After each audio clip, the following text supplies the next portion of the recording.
Hi Steve, Mitch Kibbe here with your run analysis. We're just going to play through in real time here, so you've got the footage. Then I'll bring it back and pull it apart a little bit. Alright, so yeah, I think tonight we covered a fair bit of content, so again, just let that stuff come back to you naturally as you're out there running, and I think, yeah, you'll be quite surprised with how much you've picked up from the night.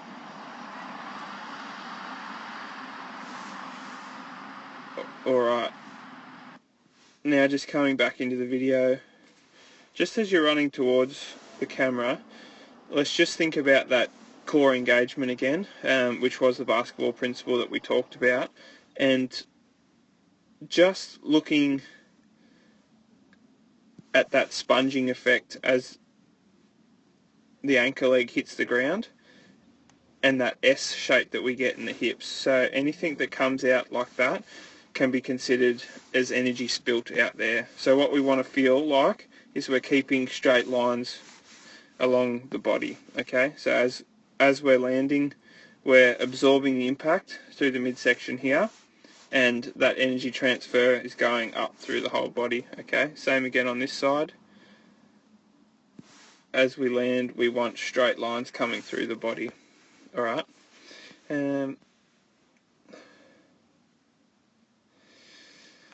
We also just see here how low the foot is in the recovery.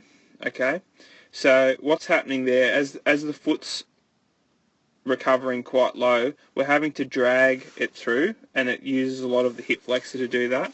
So what you'll find is, as that gets tired later in a run, it's likely to jam up, or you're going to have to find something to compensate. Alright, so we mentioned just a little bit of stretching, mobility, sort of maintenance stuff that you can do in the off field.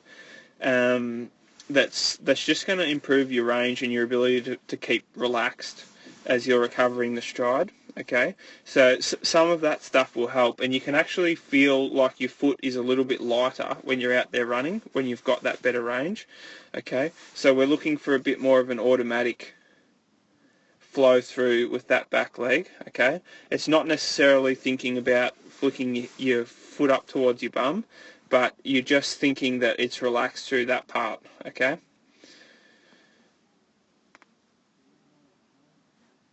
arm carriage, again, it's pretty neat, pretty symmetrical, but I just think we can use our arms for a little bit more. Okay, so that fourth principle that we talked about with the hoodie cords, that's going to be quite relevant. Okay, just to keep the momentum up, and it's also just going to give you the sense that you're running well. Okay, so when you're having a good day, think about that, and you'll feel that extra little bit of lift. Okay, just to keep the height of the hips up and the whole torso set up and back. Okay,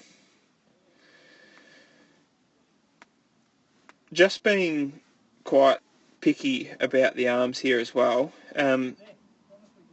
Whenever the arms cross the midline, okay, so when we get a little bit of that sideways rotation, we just see that left arm there is just sort of touching on going towards the midline, but that puts a little bit more strain on the ankle leg on the other side. Okay, so we're compensating from a little bit of that sideways rotation. So just thinking about setting the shoulders back, we'll keep those hands tracking outside the line. Alright, and we're not going to be twisting as much through the upper body, which is going to make us a little bit cleaner on the ground. Okay, reduce contact time, and just it's that principle where balance comes before power. So the easier it is for us to balance, the cleaner we are with our power. Alright, let's roll through.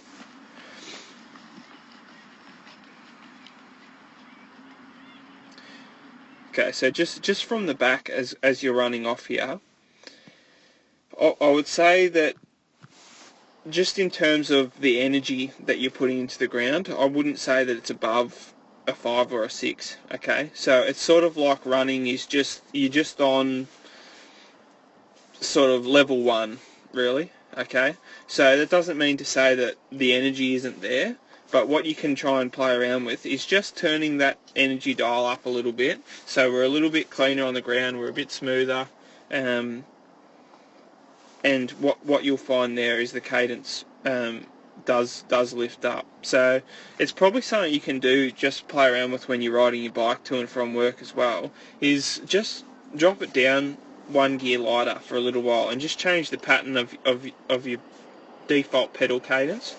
Lift that up a little bit and you'll just start to feel like running as well wants to be a little bit sort of more spinning, alright, more fluent, okay? Let's come back to just having a look at this landing here. So you're certainly not overstriding, but having said that, you're really not maximising your legs as levers as you have the height to do, okay? So when I say you're not overstriding, it's not a significant step forward with huge braking force, but we just see here the foot does touch on heel first, and in that frame there we've got touch on, it's our momentum's being halted while we've got a positive angle with that lower leg, and that foot is striking out in front of the midline of the body, okay? So what we want to be able to do is just relax that a little bit, keep the posture up, that lean forward, okay, and we start to just delay that onset of the landing just slightly, and you're able to draw a little bit more out of that push coming from this point on to this point here, okay? So we just see there too, not a whole lot of range out the back before your leg starts to come up off the ground, okay? So probably leaves the ground about there, and it's not all that far behind your body when we compare that to the video of the Kenyans that we watched, where they're really working right out there, okay? So running is their full-time job and they're the best in the world at it, so they're naturally going to have greater range than what you are, but that again is just another area for improvement. Alright,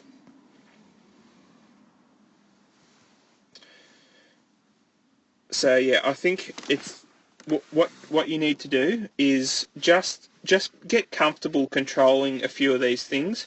Remember, the basketball is really the golden rule. For you to be able to absorb the energy that you're putting into the ground is going to be key. So you're getting rewarded for any effort that you put out, okay? So think about that as your golden rule, and let the other things build the shell of your good running technique around that. And then the more you run, the more you get into it, the better your awareness will be, and I think the better you'll go. So again, sing out if you want any clarification on any elements, but otherwise I think you'll do well on the back of this, and all the best with your running. So cheers, Steve. Bye.